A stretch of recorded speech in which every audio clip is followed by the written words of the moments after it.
Wa Joda yamwa kwaba Emma Great Commission TV so no see atwato ewo ene abo ebraso sensembia yaboaboa ye de best for Paramount News ewo Great Commission TV so ensamne do so papa ne mo yemfa asedamfa ma boafo anwumre wo mo ebo ye chidom ekuta ye mu ayede ensamwe eba besumo aseda enkonfa ma ena guard medicated toothpaste anoponya paste bi twa etwi si ebeboa papa eye fi ene nkekawa bia ede efi honomo ede amount Sharanso ena Hola Savior Herbal Center osebo modi abeje wayarehwe ewo no hono mashaman ena empanifo ewo go same travel and tour akwantuo no ode ho nsom nyina bedan wo ma won betimi aboa ahwe ede hudwuma ede amount Center for Apostolic Ministerial Apprenticeship nyame adwuma no wo fa no wafa ne yie wo yenso na waye ne yie kama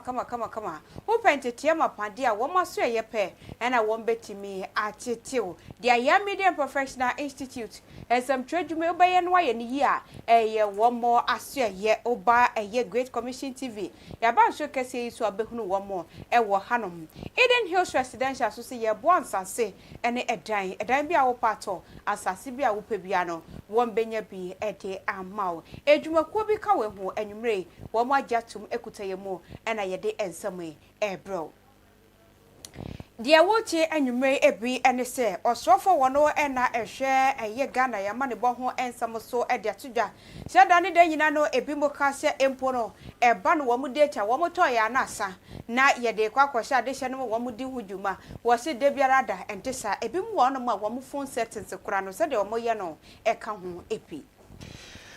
Tree Crop Development Authority womo alanti dwumadi a wo ba behwe aboa se de be ya enobaya hodo a eka koko ho no eno so yebetime nya sika afrimu Yedobeko ashama na adehye no ma wokọ no mo ekirebu a gacha sahodo wokọ no mo se de mpanifo frase am no ka sei wo mo agyae enamsunti ama efin ha wo mo papa wokọ no afe asen kenan so omafo ho ekirese wo mu hia nyinam hoden to mo srada se aban emre wo bi Harishima ma ebibe mo yedobeko enije ensem emu yewie so ayede wabawura mu obi man so ensem emu ne nyina no Paramount News na yegebre akenkan ede amaw ene ya yegepene na yede ensem ebro me na nekua akyereba atamene omahire kofi asempa busama na ho na fensem nkyeremu nyina yemfa emamo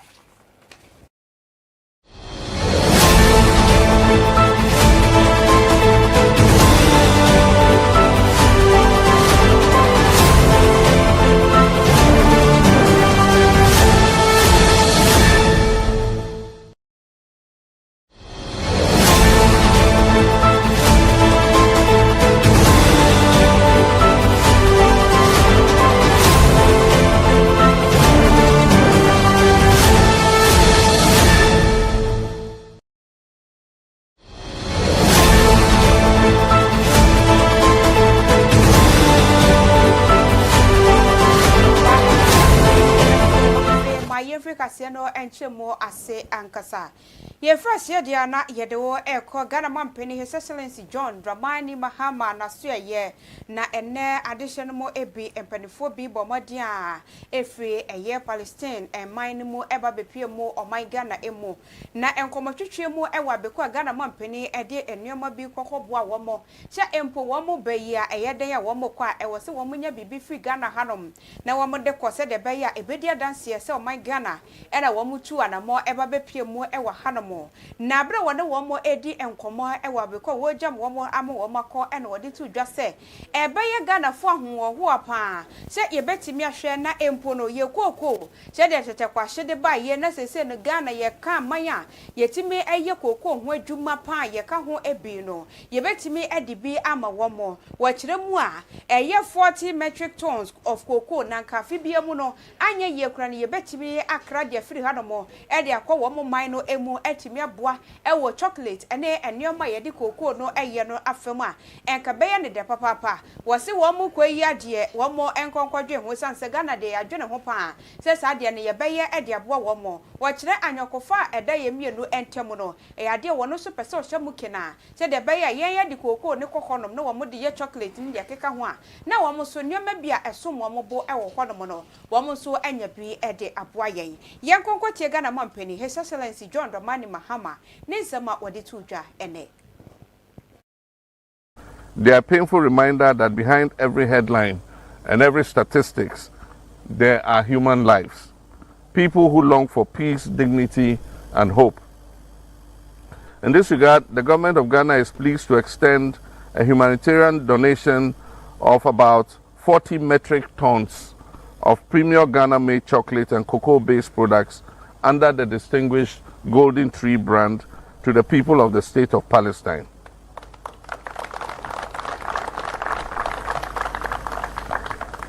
This donation is both symbolic and practical. It is symbolic because cocoa is one of Ghana's most treasured natural commodities. It represents a significant source of economic livelihood for millions of Ghanaian farmers and families, and embodies our national values of resilience, warmth, and generosity.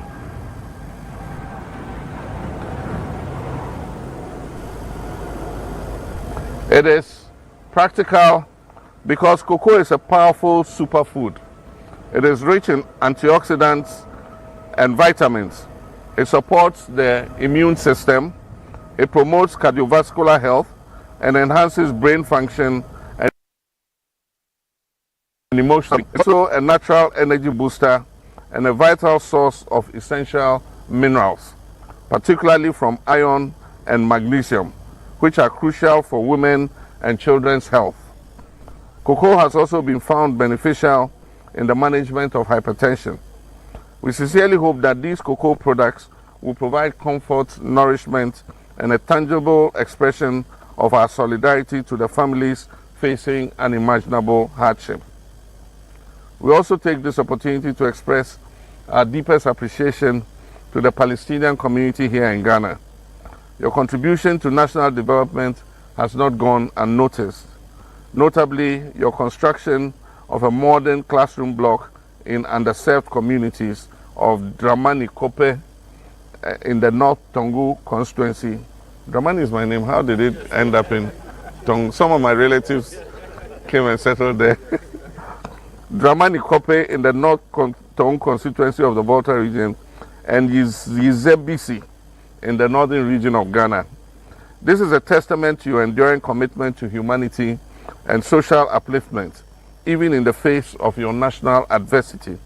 This is the very essence of global citizenship and solidarity. Your Excellencies, Ghana's humanitarian... Government Accountability Series, Brano aban etai eyo na wakai mu niam nyina e de kire Ghana fo no ene ebi ekoso ya so afo ya ohwe nkitahudi hu nsem so ewo mayi mu na ugyina mu ekasa ye na ne kasa yi mu no tudwa wo kire se wohwe DSTV eye multi choice Ghana omudwumadie yi a wo mu die ewo mayi mu ekame ya se atwamenebo pa na wo mode ema Ghana fo ewo mayi mu waka se wo monte so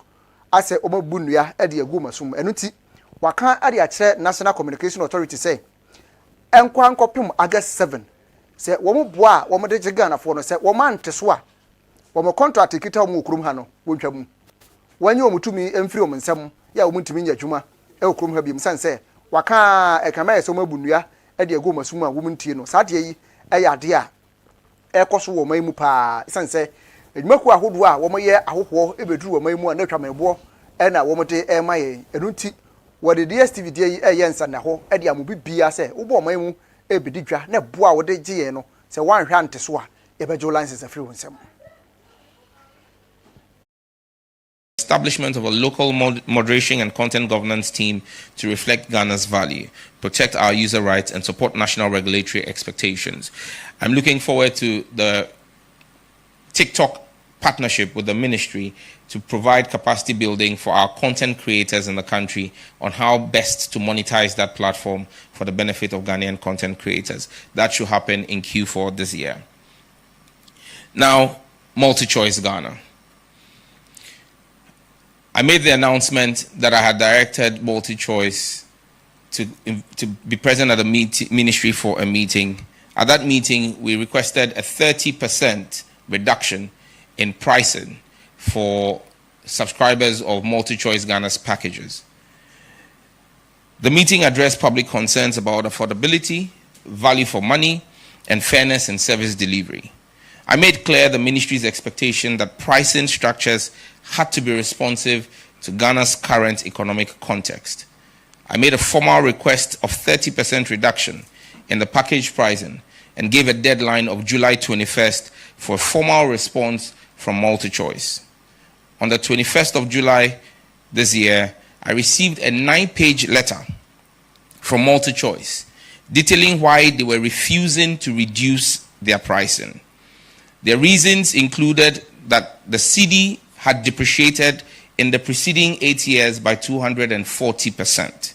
And they claimed that my request for a reduction on the basis of the appreciation of the cedi was unfounded because, in their words, the appreciation of the Ghanaian cedi over the last 6 months has been a fluke which could not be sustainable.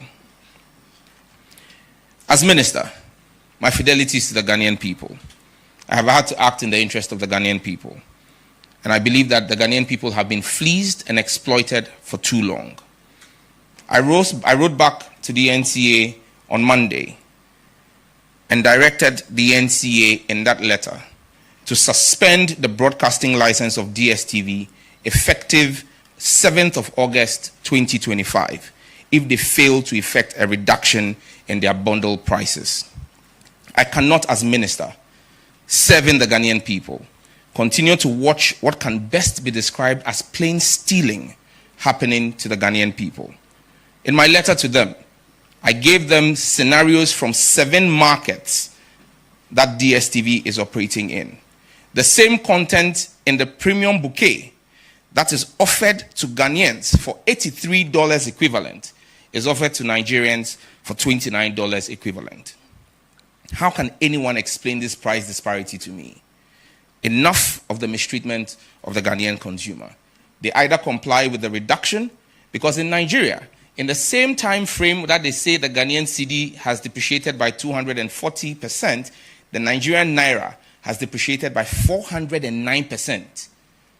If Nigerians are paying equivalent of $29, DSTV must charge same here in Ghana, or we will suspend their broadcasting license effective 7th of August 2025.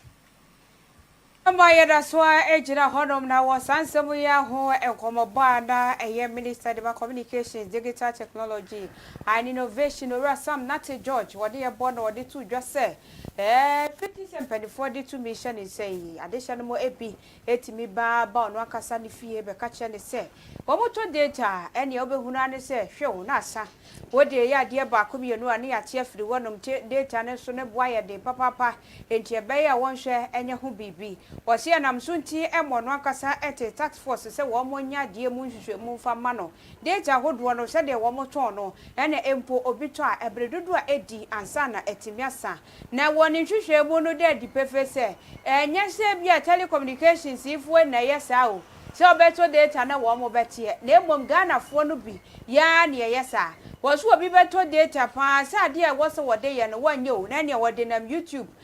Movie a 1 per crown no download the essence of what data no one then I'm hanum ne a peer hanum was sitting in a canho and our data no end channel. A bit so hanum a phone necutano settings no sabe. When you said the ayano waya broso, and what data and a pram natico. And to know say I was to be a young family home. Na a bunny share a yet communications if when I said the idea was say and ya 1 more any moshe.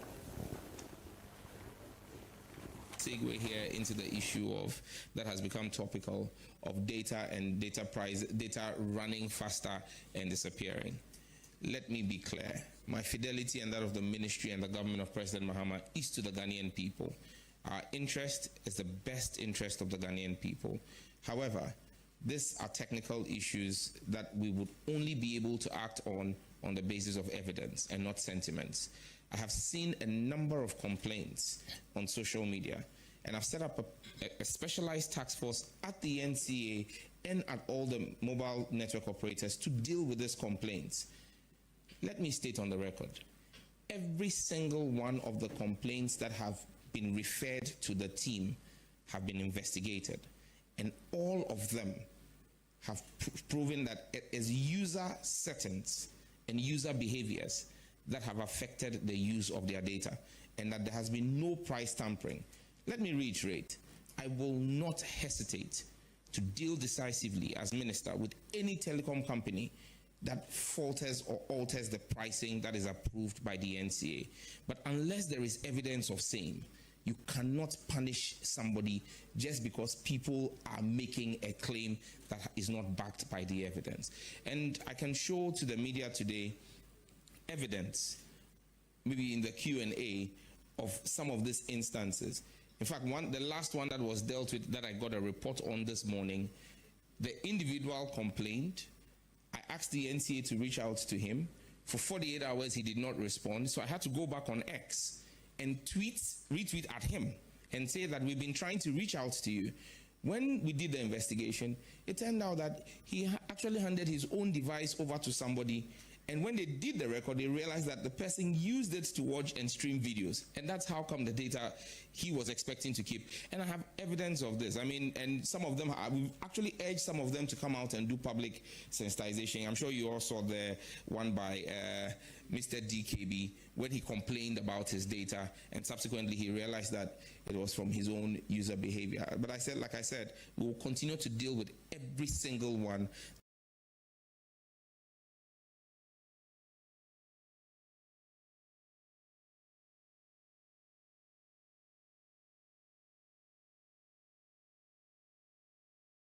Paswe na yenkwayanim. So afọ abede kire ya wo hwe ya kwan ne ya kwantempo so no kro na eye tamaledo of mrase bedwani urunyafo Hassan Suyini na wodi nkomo yi a wo kire se wo hwe mampani John Dramani Mahama na nisuade hunu wa kwan ane akwantempo ho na ni abre pa enuti wo hye bo se dwumadi a wo mudi nyina eye mampani anisuade hunu no a na wo mo so edi so a enuti wo mbaye di wo betimi pia ase ya kwan ne ya kwantempo no emu beda ho trudududududu enuti anche bia Ghana for ebesa ase ehunu se mpa ya kwan ene ya kwantempo na nya kasa ne mum eyadwuma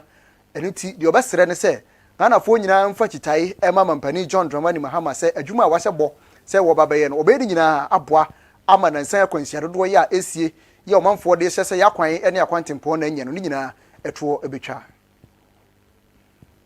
government. No matter how bad things may have been, we still will identify those that can be worked on and improved. And some of these roads that are under construction that we find critical,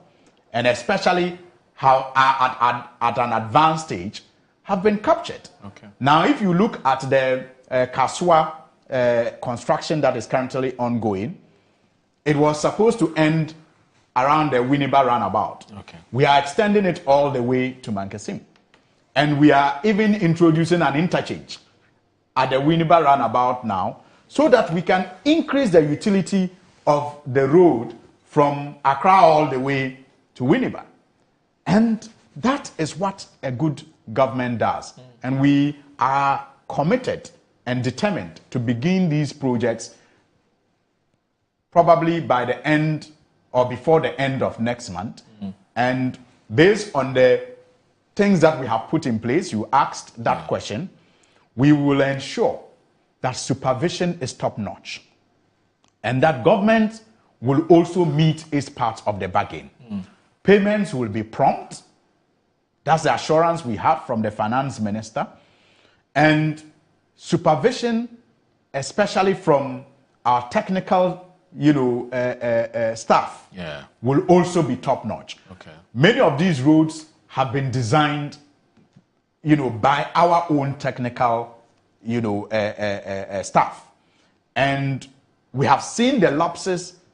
that other projects in the past have endured.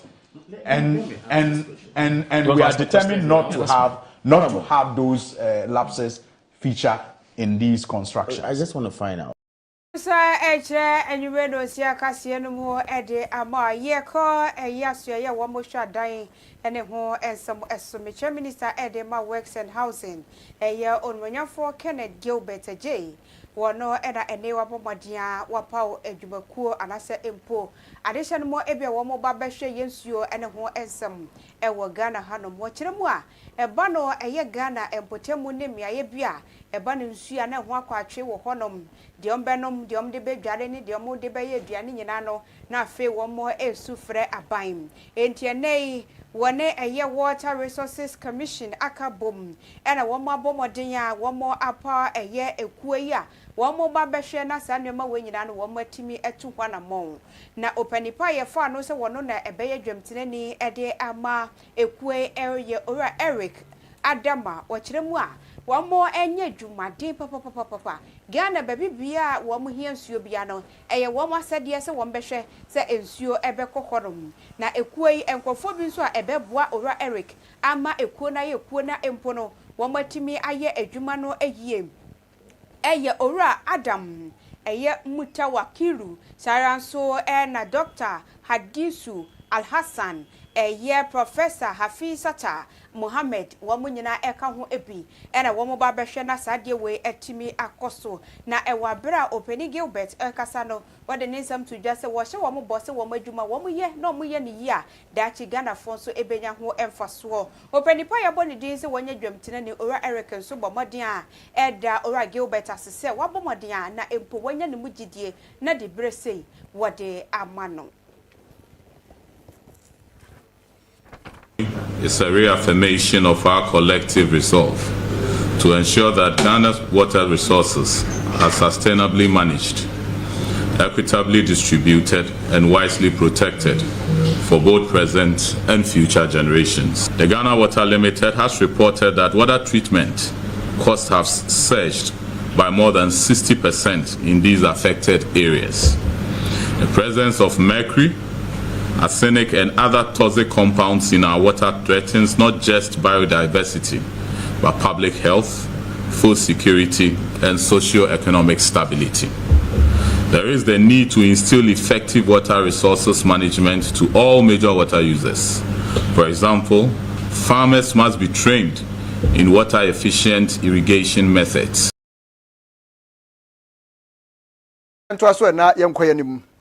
Ghana ha yenim se sikadua ba kwa yedua pa ekoko na se mpinifo aye ne se obetetrem ama enua ahodo a yedua wo man mu yetimi anya sika e de afrimu enuti Tree Crop Development Authority won mo hia aye dwumadie so nkokora na omusia ye wo mo ne aso ye a wo mo hwedwadie so ene sia ye e pa dwumadie ho entomom behwe aboa se de be ya aten a yedua afi abe enkuto ena afi kube ene mango ene rubber dua yedua ye betimi anya sika e de afrimu na dwumadie na se no ora Andy Osai okra ya wono na epeni kwanchefo ya woda Tree Crop Development Authority ya no ekasa kire se womo de omudwumadie titiri pa ya ye de hye omunsa ne so mbehwe amasa nnua ahodo edua nyina yatimi anya sika ede afrimu enu achi no nyamfo Elizabeth ofusu ajare ya wono so eso afo hwedwadie nsem so enso edibitu so se wei eye mampani ani so adi hunu se wo pa beboa amakua ya ye yo no yatimi anya sika dosopuo ede afrimu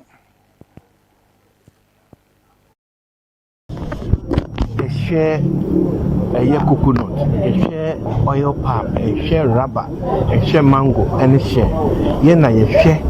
say ye be bought a home buying, ye be promoting, na ye develop, na ye regulate, yena ye share.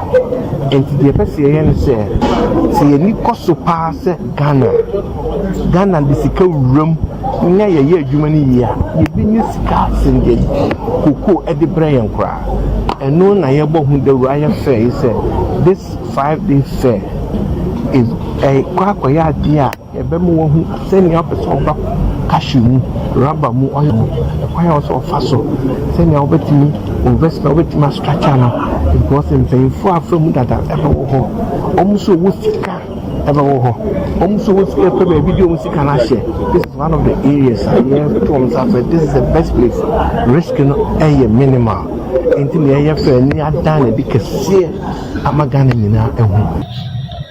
government of Ghana through TCDA identified 6 selected tree crops: cashew, mango, shea, rubber, oil palm, and coconut as pillars of our national agricultural transformation agenda. These crops have the potential to diversify our export base, increase revenue, generate jobs for our youth, and promote inclusive growth across rural communities and boost agribusiness in Ghana. Our vision is to position Ghana as a continental hub and global leader for tree crops production, processing, packaging, and exports. To this end, we must invest in production on farm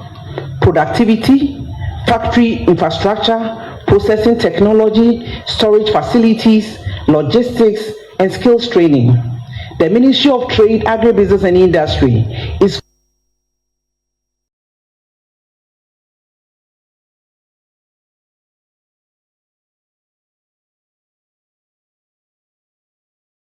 yen free ayo oswa for hono na yen konko piemu ewo ashaman eno eye enkran puni mantem ni botem baako eno no adesha no ma ewo hono mo ene yakasa ene wo modi adesede eto Ghana ban ene ni mpanifo enim oswafo wono yaboni din a wo hwe wo mo so empo aban krache wo hono mo enimu se enimanimu ya wo mra wo mo nsra bemu esanse wo kiremu a gacha ahodo a yeyi na emponsuo to a etimi fam wo mo hono mo ne de abo wo mo papa eba no hye empo no de tia bi ada hono mo a amanfo na timi tutu hono mo no ene esanse nsuo yi to a entimi fam yi papa ntino ene enwura wo bepia firi atifi ne apoye nyina na wabeboa no e wo hono mo ene adehye no mo bi nso wo mo so ne na mafiafie mo je bolai wo mo hunu ni se nsuo de abeta hono mo na wo mo so aka bom ede wo mo de abepe so e wo hono mo wo mo kiremo wo mo bre papa sempo anka gata yi didem ena nsuo to a etimi famu anka sabe enwura yi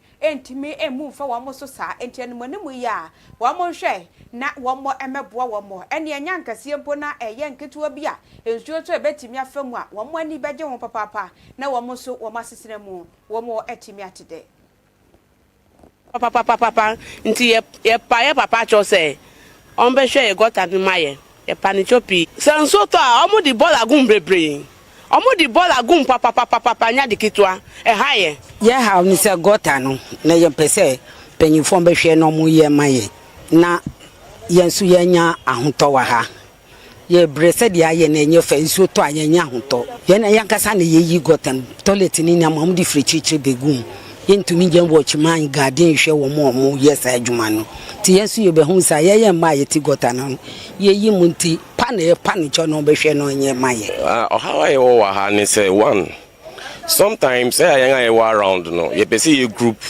na ye yi gota no ye be free assembly say bia omo mebo ayen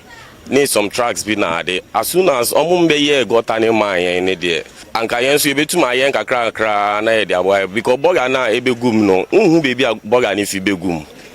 akoye robbers papers we na de nko and our boys now almost say burger around no so kofa burger na omo do happen no mo eja ato especially ada ye be yim say ye egu no any de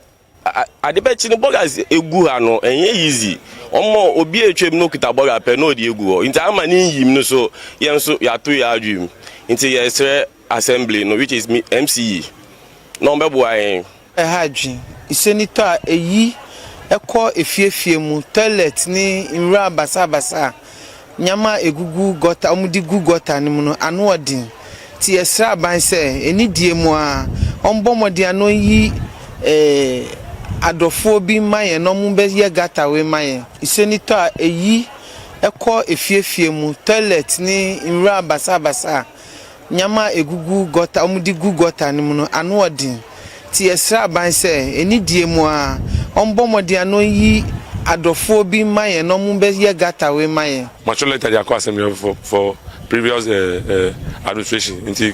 currently free about Masantro echo very soon I hope say you be farm it's about funding previous we no amount to me and yes farm but na say mama track obium say omombo na to me fix covet any drains until yeguso ayen eduma ya wonu musa there are people around ediom to around last year chi 2 kra echo ediom concentration officers no one man our prescriptive omo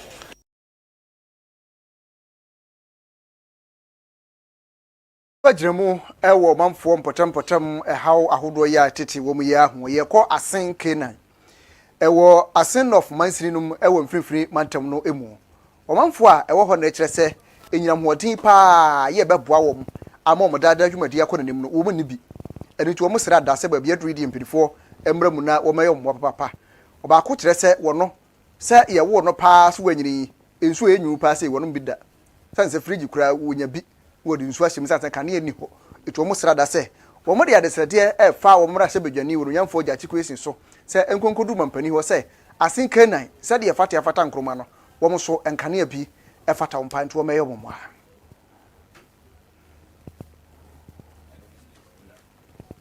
a light semne papa nti ye papa mahama jachi kwesi bombodia bo ye papa mahama ni pumu na light semne do ombre bi anya sa because mri bi abesen ye bo ye trosi ha say no light no vote omo ni ye ba kasai ye gitumu ye tutu sa po eyini fi honom abesinde 2012 2016 abesinde ye nya light po nam ya ham ye kuro yimu light ahoma nam ye kuro yimu just step down wode be ma ye manka ya mpo ye de ya hoden atwetwe akọ ye fie no ye bo wo mu puma no ye mba wo fi school ba wo homework na de wo light in fanye wo ye school la wo se wo boy ma ye papa no wo ye adwuma wa wo nye light nti wo na atupa no wo kokrom nti ye anabo yo question wa ba no be shebo nti ye sanso e bo no prum de onni hu dwuma e ma ye so far as wa ba ne de na kire ye ni mi de obebo ye nti omo modin ade obetumi wadi ye light no hu dwuma ni manim ya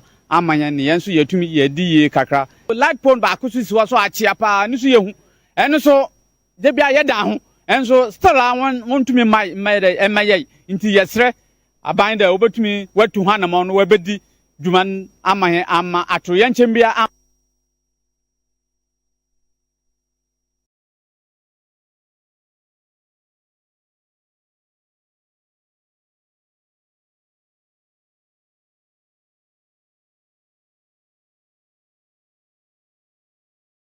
Ghana na yenko obi manso ensam emo yekwa kopiemo ewo alata Nigeria na yeko Kwara state ehonomo na yeko ene high court ewo honomo etina ase na wo masetena mu a wo mokoye enyina ene se February bosumi 2025 ne da etoso edu ena wo mo enya ne ntie se ye mene wo ekasei abayo waje entitiye ewo College of Education ewo ehonomo emu wo mo ekiremu abayo yi wono ankasa ne kyekire ni ayefteno Abdulrahman Bello ena wono ehu no na ohunu abayo ni din de tutudim lawel na waka kire ni so sade aye no ene College of Education de na kyese wotimi ene no ka awaresem enti wobetimi aware no abayo enso gitum enam so enti mani tutu anamo so be ma mene no ba be ware de ne betimi akoni fie no makohwe ba bi otekura akosra no abayo kokoduru wono mo February bosume ne de to so edu afempinu ene aduonu enum mu a ene abrantie bo modin a ne hu bi pa wo wie ye no wose ya media menya krado se meware wo san abrantie adwuma wodie ne hye bi wokum nimpa ene obo modin a wo hwe abayo lawa endim twese kan ene na ham wo bo modie twetwa no wo mo kokopie mu wo hodo mo no na kyese ene nipadua kwa babi watutu aye ne se basa ema wo hunu se na ninie anase empo ne hwene enie enam so ema posifo eso ne mu ewo hodom asami wo bo modin adikopie mu ewa beku ayede opani kokotwirim ene ya ena empanifo eko asetena ewo sasamu yi ehu na ye kokopie mu ewo hodom no justice ado wachi akonwa mu justice Hana ajei wo mu kopie mu wo hono mo ene wo kire mu se sansamu wo mu hunu se nkofo makomako enum ene wo mu di tradwuma yi na enkofo enum no wo mu hwe ye pade Abdulrahman wono ena nensa ehyem papa a wotimi eku no enti no wo mu hwehwe mu dadi pefesa wo se ye de no kokotwirim na twirim a wo kwakotwirim nyina ne se wo kɔ forever wonsan mabiem afi kura nso wo bu ne kumfo de aka ho yenkɔ no na yenkum no esan se de otwese kan no wono so ewu se kan ano enti no so watimi ahwa bayo nanim na waku na frati asefo asase so dia ene aposifo nso betimi ahwe nanim na wono so yemfa homa nkɔsen no na wo mmɔmɔden enja ne kwan korakora enti eba no Abdulrahman dia na me na okasem posi anase empo no high court eno ewo Kwara state a sentence no se wonkɔ no wonkɔnkowu wo wie ye ena mrantie enanya eka ho Ahmed Saranso ena Jamil Sulemana Sanso ena Abdulrahman Jamil wose wo mo de wo mo hwehwe mu no na kyese ensem no wo mo enim hwehwe eyentwa nto so enti wo mo de wo betimi akofie na emom Raman Bello de me ne wo ekase yebo ne kumfo e wabeko a empanifo e kire mu a ye nkonkonsen no na wono nso enwu bi Abshama yento aso na fe yenko anigide ensem emu na sentam na ebeto dwase Ghana juntuni high life musician Charles Kotufo Suya yebono emrane se dadelumba wada ne sabe kumso na enam so ama ene Ghana twotworo ne ne ntidodo no a na ewuramu ewo ne fie ya wo mo ekwakoche abusua na mamefua wajeto ya wono ene ya chief executive officer dema Ghana Tourism Authority wono so wuramu bi ya wokoche abusua ne no ene wode to so ya wo kire se asemi aha papa sanse na wo mu adwumadie bi ede wo manimpa a wo mba bedie ya wo mba kire se halaf anyamfrisia wo ha e wo man mu na no wo hwe animu ase nkobeto nsa e de afred lumba ama beto dwom e wo ase ne sefofia ntwata openi atwa na no e yade a e ha ne yi papa no nsentwofo gibre e bonkomo sei say that it's a really sad time for me right now to even come to his home at this time. When I heard the sad news on Saturday, I didn't believe it. I thought it was one of those social media hooks, you know. Then gradually it dawned on me that it is true. So honestly, I am so sad. But when it comes to my fondest memory of him, I used to go for his shows, you know, every year at the National Theatre. So I'm a Lumba fan, but I don't sing, so don't ask me to sing. I'm a Lumba fan, and I've always enjoyed his lyrics. I've enjoyed his style, and of course, because he lived abroad for a long time, he was more of an ambassador to Ghana. You know, he was a recognized Ghanaian living abroad. He was an ambassador. He sold Ghana through his music, and Ghanaians appreciate him for that. Ghanaians love Lumba. We love him. We love his genuineness, you know, and his lyrics. And I believe that we will always remember him. He was different. He was very different, and we will always remember him. Sure. May he rest in peace. Yeah. Now, as head of your entity, that's the Ghana Tourism Authority, is there any plan in place to make sure that, he's remembered? Because there's been calls to make, either do festivals, something monumental to remember him till eternity. Do you have any plans for that? My minister, Honorable Ablajifa Gomashi, is also very sad, and she's calling for a meeting so that we do something especially in his honor. Ghana Tourism Authority under the ministry is actually going to celebrate High Life at 100 this year, and he was one of our major stars that we're going to feature for High Life at 100, and this is something that we'll miss. We'll really miss him because he was on our plan. You know, it's unfortunate, but hey, like I said, my minister, Honorable Jafar Gomashi, is going to call all of us and make sure that we do something to remember him. And it is only befitting to do that. I don't want to be political, but honestly, if it comes to the NDC party, we recognize artists, whether they are filmmakers, whether they are performers, whether they are musicians. This particular party really recognized them. Not too long ago, our president mentioned that he, on his order, we should go and look for Konimo and honor him. My minister, Honorable Jafar Gomashi, was there to go and honor him. Say that it's a really sad time for me right now to even come to his home at this time. I don't know. It's Mamefua wajetu ya wano yesi with the Ghana Tourism Authority remu ewo that lumba busian fee and okoche busian ya what this answer mean na etutwa ewo hono muti akwa na chese de tie no no esi omanfo dodo na ne remu ewo busian fee ekoche busian na wo ko twiro sanity see a book of ti ukwa no akotwiro ne ho nsam kakra de o kai fa na ho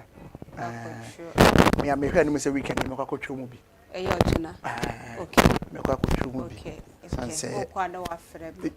Na de lumba de bi obewo ho sa ase kwa no inspiration. Yeah. Aha, de ma enem first na ye ko school no na yesua fante. Ti da me madam oche me fante o se nimpe wu a ne teche mampro. Ende no kre. Na miswanti na menti asie aha nti mi benyi na mi hu ye no wate asie yi saa wu ni de obe ubata sem a obe kan na de wo ho no ti nimpe wo na nyomo ahodo de bebere na e be kai that the lumba de we would debat saa yeah Kofi weekend you kwan that lumba wa ho na me kotwero mu wi a wo se me ba fi ba gima ho me okay okay na nyomo adakaten na ya nyomo ya me de papa oh adakatia kasam ekyerewo se nipa wo te asase so kasam kyerewo pa from same hwere ya ma hunu se nipa wo ye wo ye obabi ko anyumre man fa me boys na banka me to ma mo ebusia ho me jane yi production room wo do ada me de beba na ma beto aba mo adakatia no se de Kofi pe no sa na ye beto ebusia ya beda wa se papa se na woje bre na otimi ehwe kase yi ebi na wotwe awie ye ene na ehwe hu ye papa o chena wo ko ba bi ahwe hu ye mu amabuki appointment ne mu hwe mu hu ye utwika atwi ne ye wonso asabi utwe bi na dia continent ye chi no hwe hu ye ebusua dowo sanso ena nkofo ete o kan mu no ebusua edowo mo papa obi ye breadwinner emma ne da yeso nyina enka ne tirim esa o drive no enti ya ye je bre na nwumre ye je pene de ensam ebre wo eyeme na nekua achireba acha mene Oma hene Kofi asempa busia mo na wase se oje bre na o hwe kase ya fe so won mo ebo aye ma ye de kase be sum nyina ye de obibia se camera afi production na afi editor se nyina ye na obibia ase ya mo ene hwe